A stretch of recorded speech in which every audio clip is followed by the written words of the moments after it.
जय माता दी सबको। बोल शंकर भगवान की जय। सावन का महीना है, मौसम भी सुहाना है और भोले बाबा के बारे में आज थोड़ी सी नॉलेज देना चाहती हूँ कि सबसे पहले तो माँ कैसे प्रकट हुई इसके बारे में मैं बता रही हूँ, क्योंकि कुछ लोगों के क्वेश्चन थे माता रानी का प्रादुर्भाव कैसे हुआ।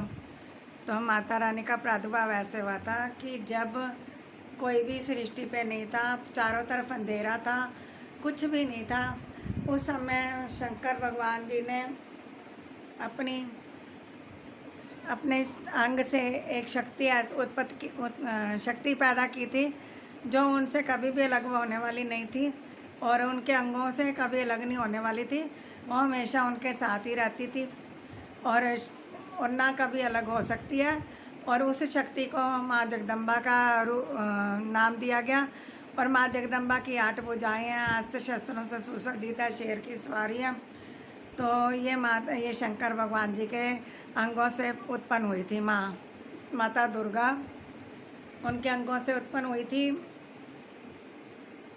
और हमेशा उनके साथ रहती हैं। उनके बिना शिव अधूरे हैं, शिव के बिना शक्ति अधूरी है। प्रकृति और पुरुष का मेन मेल होता है। तो ऐसे ही शंकर भगवान जी हैं। शंकर भगवान जी के 5 मुख हैं और बालचंद्र देश से आए हुए हैं, बाल देश से। और पूरी गैलेक्सी उनके सिर में विराजमान है और चंद्रमा उनके मस्तक की शोभा बढ़ा रहे हैं। और प्रत्येक मुख की 3-3 नेत्र हैं और तन पे भस्म रमा रखी है और कर्पूर के समान उनका रंग श्वेत है। तो ये तो शंकर भगवान का रूप है। परंतु जब कोई भी नहीं था तो उनका कोई रूप नहीं था, वो निराकार रूप में थे। उन्होंने अपना दुनिया की में कुछ तो सृष्टि चलानी थी, कुछ लीला करनी थी, इसलिए उन्होंने अपना रूप बनाया और उन्हीं से विष्णु जी पैदा हुए हैं। और कई लोग बोलते हैं कि विष्णु भगवान जी बड़े हैं, शंकर भगवान जी छोटे हैं। ऐसा नहीं है, क्योंकि विष्णु जी भी की उत्पत्ति भी शंकर जी से हुई। तो शंकर भगवान ब्रह्मा जी की उत्पत्ति भी शंकर भगवान से हुई। तो मतलब कि पहले ये ठीक है, उन दोनों का आपस में प्रेम है, सामंजस्य है, ये एक दूसरे को प्यार करते हैं, एक दूसरे की भक्ति करते हैं, वो अलग बात है।